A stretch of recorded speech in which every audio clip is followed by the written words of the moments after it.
What's up, Raider Nation? Welcome to TRU Raider Podcast. I'm your host, TRU Raider. I'm coming with a quick video right now because I'm getting ready for work. But there's some news coming out about Matthew Stafford trade where basically the Raiders and the Giants are both teams that are interested in him. It sounds like there's an offer of like 90 to $1 million. And I know that he's going to be meeting with the Rams in the facility today to kind of determine what the future is with Matthew Stafford and the Rams. Now, what I believe is going to happen here is that the Rams are either going to give him an offer saying, okay, we're going to go ahead and guarantee you the same amount or more, or they're going to say, you know what, we're going to go ahead and start discussions with a trade. Now, I don't think that the Giants are even really in on this. I know if I were Matthew Stafford, I wouldn't be trying to go to the Giants. So the Raiders is definitely the better landing spot for him. And I really honestly think that this is probably going to happen. Now, the more that I hear about this, the more that it gets talked about, just kind of the more excited that I feel about the possibility of Matthew Stafford coming to the Raiders. He's 37 years old, and I put out two videos this week. One of them was saying, let's draft Shador and get Aaron Rodgers. The other one was saying, well, maybe the plan is Matthew Stafford and Will Howard.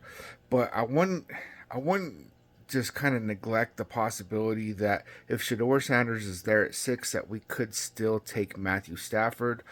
But there was also, another thing that hit, basically saying that the Raiders met with Ashton Genty at the combine. Now, the idea of trading for Matthew Stafford and then getting Ashton Genty at number 6, I could see a big turnaround. Pete Carroll said, we're not trying to build something that's going to be good in 5 years. We're trying to do it right now.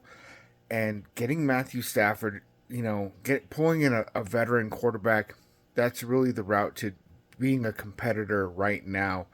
And the cap hit, man, I was worried about the money a little bit. I'm a little bit more worried about the trade compensation. But, I've been hearing a lot of people saying they're really worried about the money. And when you look at it, they're going to be able to lower that cap hit. There's a lot of ways that we're not going to pay him $50 million the first year. It's not going to happen that way. It's being projected it's going to be more like a $25 to $30 million cap hit, and the cap just rose by $26 million. So it's not even really going to affect us cap wise. So I'm not really worried about that aspect. What I'm worried about is what kind of trade compensation are they going to want? Are they trying to get that number 6 overall pick? Because I wouldn't do that. Are they looking for a second round? Is it gonna be low enough to where it's like a third round? Because it's pretty clear that, like, if they go ahead and trade him, that they're not being able to come to an agreement, which I believe should lower his trade capital, right? His trade stock should definitely drop, just like how it was with Devontae Adams, where he's like, yeah, I'm forcing my way off the Raiders, and then he only went for a third round pick. Now, this isn't quite that same situation, but I could see a situation where his worth drops. So I would love to see us be able to get him for a lot less, right? Maybe a third this year, a third next year, something like that. I don't really know what it's actually going to look like, but as long as we're not giving up that first for this year, I'd say this is going to be a good decision. I'm going to be live tonight, you guys. TGI Raiders Friday. I look forward to seeing you. I'm going to get my ass to work. Love you, Nation.